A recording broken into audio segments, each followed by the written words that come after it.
No, we don't do this for money. I wanted the customers to get the best brand with the best affordability. Not the bargain price, because premium comes with the price. And that's what I wanted to inform the customers, because the problem here is people judge quality by taste.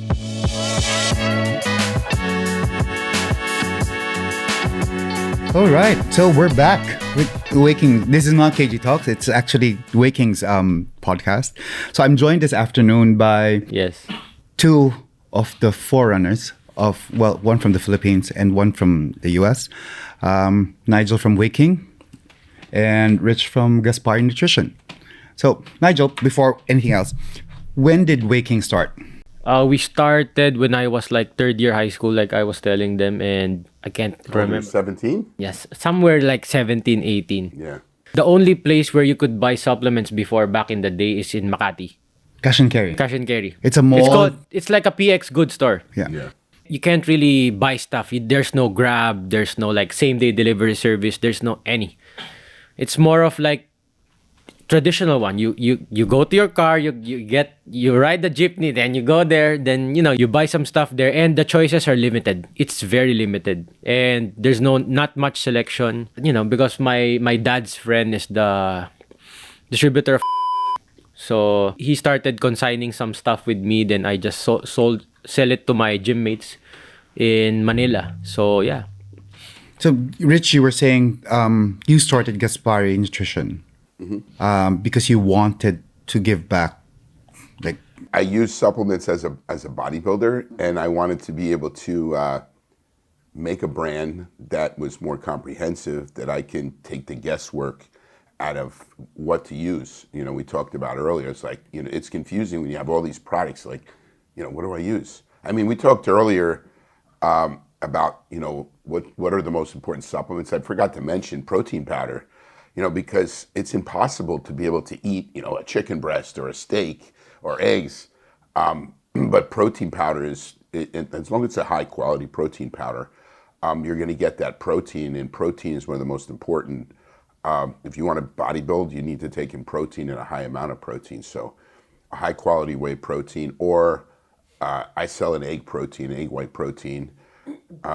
Those are the best, to use. I've been drinking protein supplements for I think about 25 years now. Mm-hmm. And I have to say, Proven is one of the best, if not the best tasting Thank you. protein shakes I've ever had. When I first came up with protein, and it's funny because when I got into the supplement business, Optimum was like the king, and there was Muscle Tech.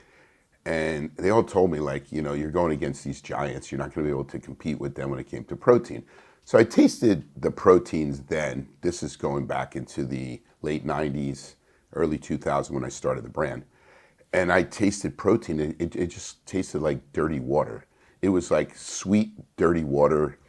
And I go, why is this, how is this selling? You got to make something where it has a nice mouthfeel. And when I developed Myofusion, what I wanted to do is, and I got this idea, and it's funny because I come up with ideas by looking at other things. So I was drinking coffee, and I put some Cremora, Cremora, which is the coffee creamer. So I added that into my coffee, and I said, well, now it has more of a texture, a mouthfeel. How do we get that mouthfeel into a protein? And I was one of the first to do that by having that mouthfeel, besides just being just a liquid that goes down that's like drinking water. How do you make it taste like it's more milky? And that's by having, the creamers that you can put in there. But there's natural creamers out there you can use, not what's in Cremora. And we figured it out. And then when we came up with Myofusion, it sold like hotcakes because it was the first protein that not only tasted good, but it had a mouthfeel. It was creamy, like milkshake. And it wasn't just a gum, because there are products that contain like gums. Gums make it too thick. You wanted just enough to give you that milk consistency. Yeah.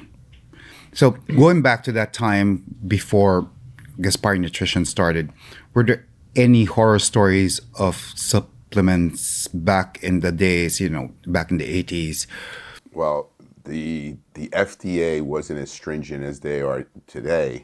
So a lot of companies, because it was like, I'd call it the wild, wild west, a lot of products were made, in the bathtub, basically. They talked about certain products, they would put steroids in them, and they would do that for a month or two to get people hooked on them, and they would take it out so the product would work. So there was a lot of stories like that. I mean, there was, incidents where, the products were like under, say they're supposed to contain a certain amount of protein and they were basically sugar, stuff like that. You talked about having that happened here in the Philippines, but it happened in the here States. as well. Yeah. It happened in the States as well. So all this, when the supplement, like I said, I got into the supplement business kind of when it was just rising. Yeah. There were companies out there. There was Cybergenics, Optimum Nutrition, Muscle Tech. So when I came into play, it wasn't a lot like today, but it was still these big, I call them giants, that I was just Rich Gaspari, the former bodybuilder, came up with a brand. But I had a passion to come up with, high quality products. I believe if you have something that really, really is high quality, it's going to sell. And I was able to do that, with the protein myofusion. I was one of the first pre-workouts in my time. There was 2 pre-workouts back in the day. There was Eno Explode and there was Super Pump 250. I remember those brands. So I was the hottest pre-workout. Now there's so many pre-workouts out there. So that was another idea that I had, and I came up with it. And I didn't do it because of Eno Explode. I said there's got to be something to use that you're going to get energy, that's going to get blood flow, that's going to have aminos, and that's when I came up with Super Pump. So it's kind of cool. Like I had this time, I revolutionized bodybuilding because I was the first bodybuilder to have striated glutes. Yes. I revolutionized the supplement industry by some of the products I came up with. I did a lot of research where I did studies. I actually paid, universities. One of the products I had was Novadex XT, which was a test booster. It was one of the first that I had studies on that it actually raised natural testosterone. And I used a university study, Baylor, that showed how much it increased natural testosterone. I came up with products like Glycofuse, which was a cluster dextrin, that it was all based off Japanese studies, where before they were using products like Vitargo and Carbolin, which were made in the U.S., but they had no studies backing up. They had like 1 or 2 guys where I wanted to have something that had substantial studies. They come up with the market. I love the innovation side of supplementation.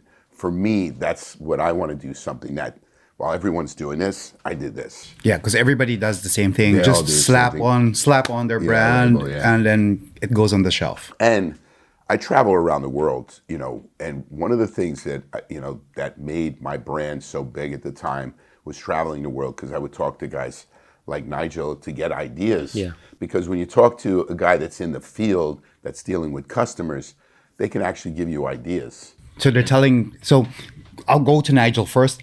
So how did this partnership came about? Like, how did? I met Rich as a guy named Troy in the US. So Troy, I was referred by I forgot already, but like two and a half years ago, I was referred by a common friend of ours from the US also. As you know, I go to Olympia. Then we know a bunch of people with different brands, and I'm proud to say that we had a good reputation in terms of dealing with a lot of brands.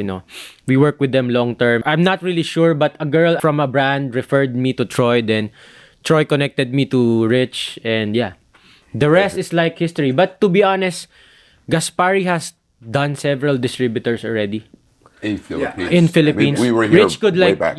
elaborate with that. Like, Well, I mean, I didn't run sales, but I know there was. Listen, I'm glad to be here because now I kind of understand the market better.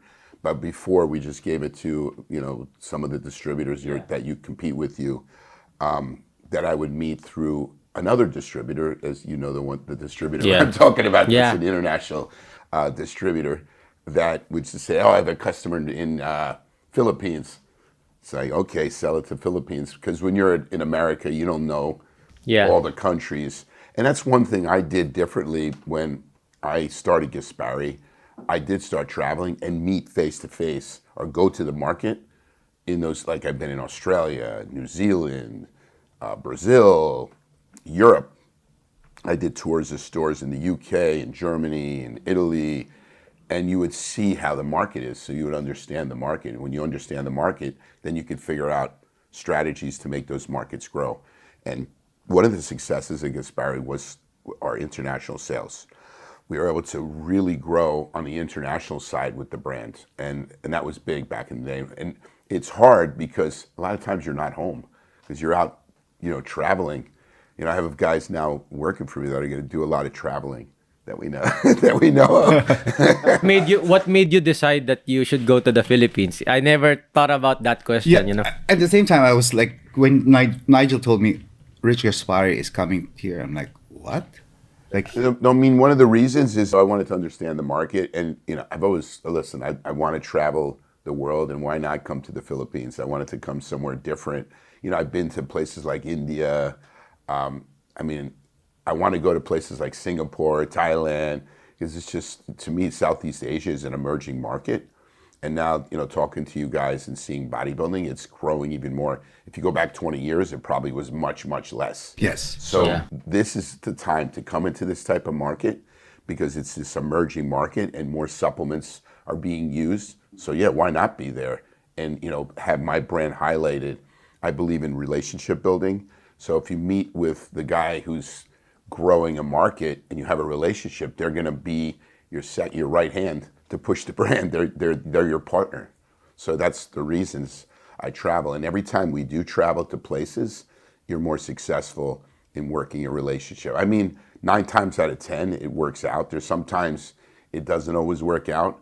But a lot of times, if we can have a good relationship with a distributor, and listen, I got to know Nigel now as a friend. Yeah. It's different than when you're just on the phone or just or texting email. somebody or emailing somebody. You get to know the person. You get to know, his wife and how he runs his business. And to me, that's really important because you can see how he's running his business, how you can be able to be a part of his business.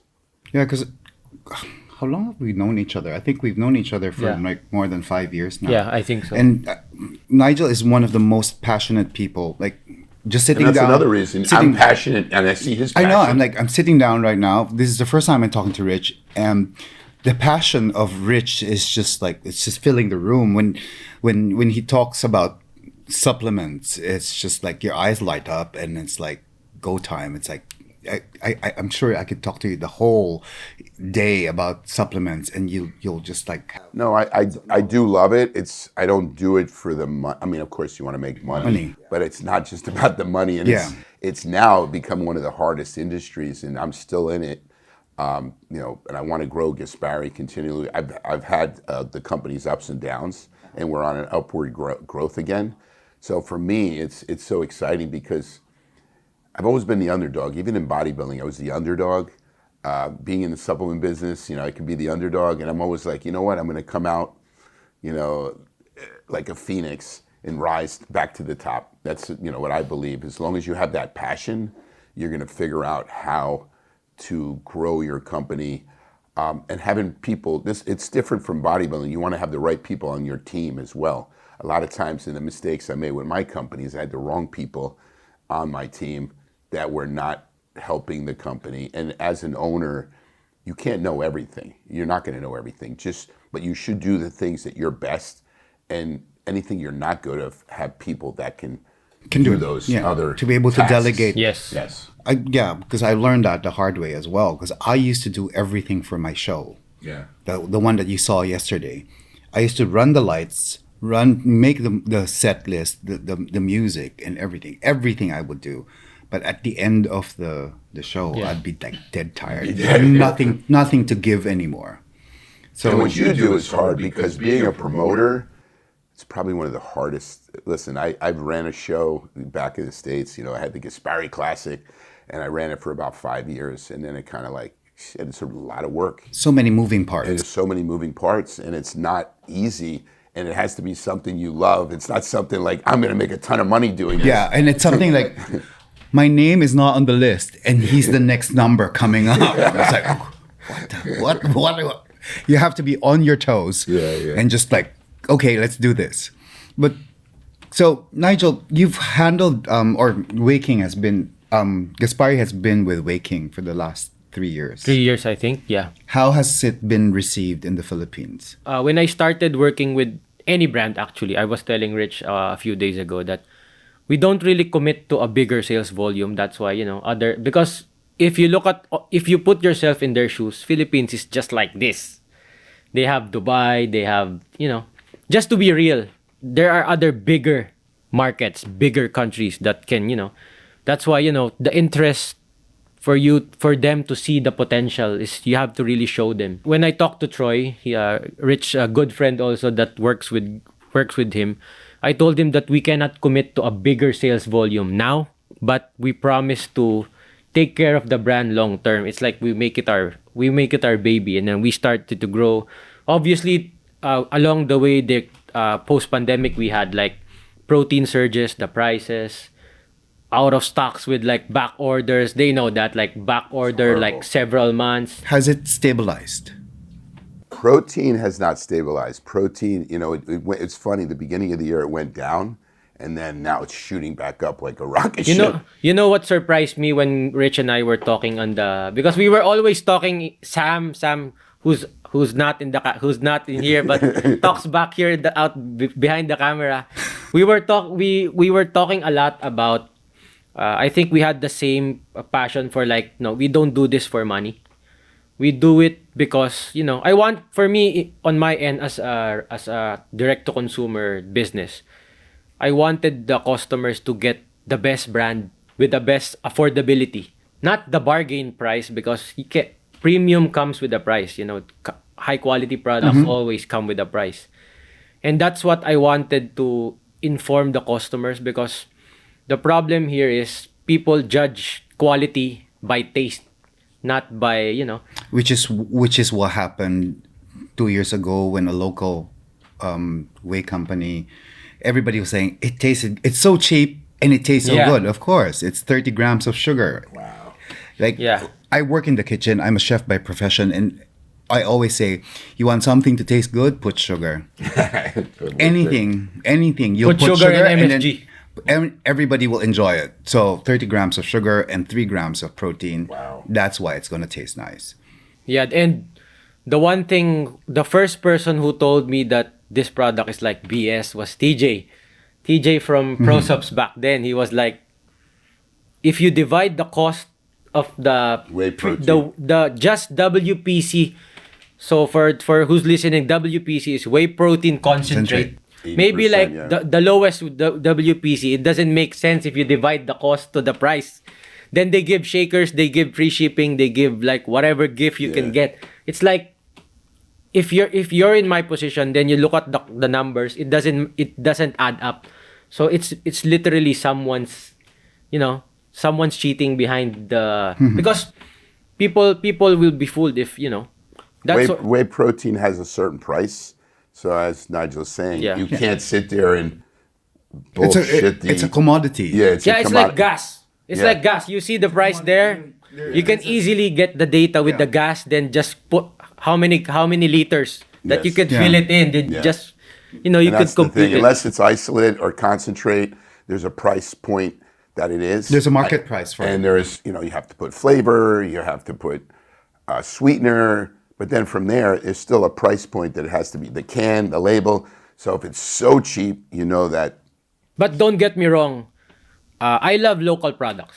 I support local products. But in this category, in terms of making the best products, I believe that, we still have, if you want to make things local, we still have a lot of things to like work on. A lot of things to work on in terms of regulation, manufacturing, and ingredients, like sourcing, even the technologies that are used, because I believe I know a few manufacturers in the US. I can't name it all, but all those are like top tier who makes for like consumer goods products also, and their manufacturing process is like 10 certifications, 12. You can't really attain that kind of certification in probably if companies like Nestle could do that. Yeah. But if you're that big. But how regulated is the supplement industry in the U.S.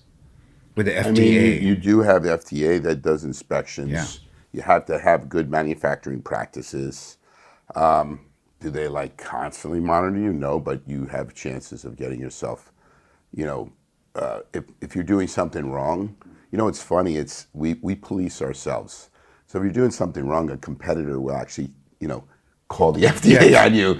So that's how it happens. So it's not the FDA that's so diligent and looking for, problems. It's basically a competitor that will basically say, look at this company's doing. This is what they did, and then the FDA will come in. The amino spiking. Amino spiking is one thing. Yeah, that's why one of the criterias I'm looking at is where it's made.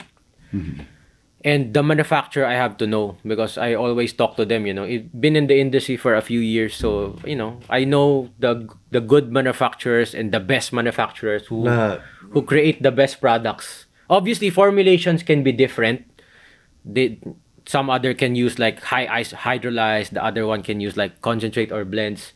The other cannot declare their blends, but I know it's a great product because I know who made it. I know they won't shortcut the process. Yeah. So the legitimacy of the product is for you number one. Yes, number one. I don't really look at the cost. Even Rich and Sam, they've been dealing with payments and others with us. They know that I don't ask for like bargain deals to them. I want the best because I know they're a business as well, and I want them to, and me to the customers, I want to offer like the best price possible, but not like and that's cheap and that's offer. Refreshing because we get beat up by distributors that a certain country they keep trying to say I need this price and I said I can't give you that price because I got to make a certain margin. And a lot of times we do what's called mixed. Just want to get it technical, we get into mixed margins. I can give you this price, but if I'm going to give you this price, you got to buy more of this. So if we have a mixed margin and it makes sense, then I can give you this product at this price.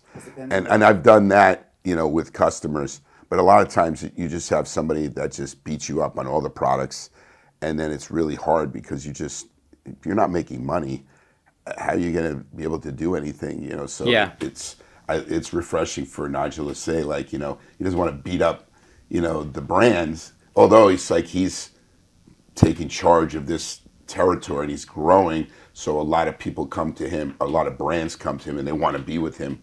So he has a lot of power with these brands to do. That's why just to give, we were talking about different brands. Yeah. That's why nowadays the like top tier brands like Gaspari, like Bum, like Bum Raw, and others want to work with us. But I was telling them a story that a lot of brands, even the brands of our competitors here, are reaching out to us. But I told them that my hands are full. I cannot work with you if I can't grow you. I cannot commit to a brand if I would just say flowery words. I'm not that type of person. That's why I'm not really chasing after the portfolio. I'm just here to give the customers the best product always. That's why, aligned with the three of us, Chef KG is always for the athletes, me for the consumers, and you for like the whole as a fitness as an icon of the sport, right? It's like mixing up everything. And I wouldn't have known anything like his passion like this until I spent time with him here. So it's really a personal connection. Yeah. So I met Nigel last year at the Olympia. So we got to talk there, but even there, we're so busy. Everything's happening. And he's meeting other brands, and I'm meeting other customers, and I mean, you have a little bit of a window to kind of talk. And I did, when you said, "Why did you come here?" I think at that moment, I said, "I'd like to come to the Philippines. When's a good time to come?" And that's when he mentioned coming during this time with the show. And this is the reason why I'm here today. Yeah, we're very thankful that you I think a lot of people didn't really expect that you were there last night.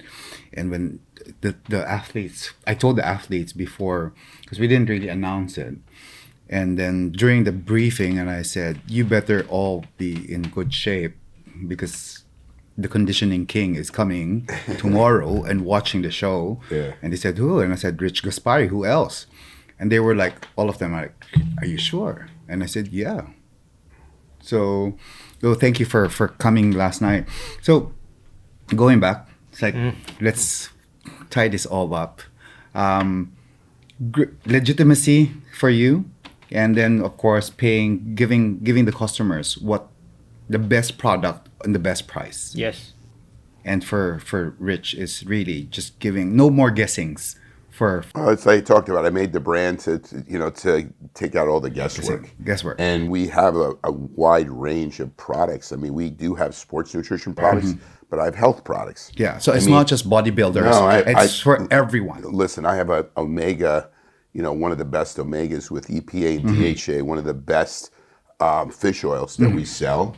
And it's a really high quality fish oil. It has an enteric coating, so you don't have that fish burps when you take it in. But that's another product that I'm really proud of, that I'm using one of the highest quality sources of fish oil. There's a lot of fish oil that's garbage. It may have mercury in it.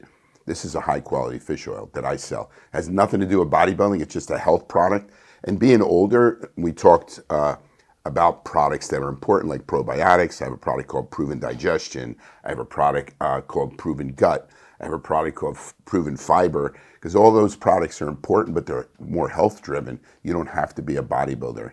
I was telling Nigel, and he gave me some ideas, like we have a product called Glycofuse, which is a carbohydrate, I said, designed by the Japanese, more for endurance athlete. I said, we were talking about, I need to make that in a gel, because he knows a lot of Triathlon. He's in the triathlon field. I said, if I made that in a gel, it's something that we can sell. He goes, that'd be a great idea, because a lot of athletes wanted to put it in their mouth and go. So the question is, are we going to see a gel of? I want to develop these products. It's almost like people say, can you reinvent the wheel? You're not going to reinvent the wheel, but you can take a product that's out there and give it an easier way to take that product. So like I said, Glycofuse is on the market, but now it's just a powder. If I can make it more convenient, you're going to be able to sell more of it to like the endurance athletes. We talked about creatine. Is creatine liquid stable? So far, I was telling Nigel, because he said there's a company selling. I said, I don't believe it, because there hasn't been any research. But because of him, I'm doing research on it and finding one that is liquid stable. That is stable. That doesn't lose the potency. Whenever you mix creatine in liquid, it turns into creatinine, which then is useless. So if someone's telling you that this creatine is liquid stable, I don't believe it. You should test it, because most times it's not. All right, so it was great having you guys. Thank you for coming to the Philippines. Thank you. It's two brands come together, or have been in a great relationship for the last 3 years. Yes, and growing.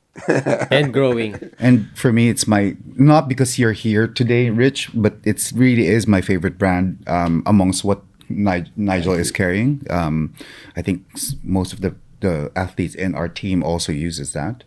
I think for next year's show, we should do some goodie bags so that the athletes all get to try the certain products. We could arrange that. So that we can make sure, like the guys, that the winners get certain products, or they get a bag with certain samples of the products. So you've heard this first. Gaspari goodie bags. Got on video. For KG Classic 2026. We're actually 363 days out from the next show. See, this is passion, because, I remember Jim Lorimer, who runs the Arnold Classic, he would always talk about the day that show is over. I got 363 days for the next Arnold Classic. Yeah, same for me. It's like the first thing I did, as I got home from the venue to the hotel, looked at the calendar. Okay, 363. We start the time. Yeah. It's like start. It's like another start the clock. We're well, it'd be great to be able to get my products into the athletes' hands. Would love to see. Would love to arrange that. Yeah. So that would be a way to give back, but get these athletes know about the brand. Yeah, that'll be excellent. I think everybody would be. I always say is like Gaspari. Although yes, it's true. It's slightly higher in the price range, but once you've tried it, it's worth every single. You see the care and the attention that they've put in just to formulate that product. Yeah, the work that needs to be done just to create it and to deliver it to you, it's quite overwhelming. Yes. So thank you for having me. It was Yes. No, Whey Thank you King as and well. Whey King Podcast. But thank you for having me this afternoon, Nigel. For and sure. then thank you for bringing Rich to KG Classic yesterday. And we hope to see you again. Yes. And that's it. Yeah. All right, Whey Nation. Now I'm back to say goodbye to you guys. So thank you very much, Sir Rich. It is really an honor to be with you, and we've learned a lot today. Thank you for sharing us your knowledge about fitness and health, and thank you very much, then, No, thank Chef you. Kerwin. So that's it, Waking Nation. Suggest lang kayo ng mga gusto nyo pang contents na makita pa sa amin in the future. So that's it.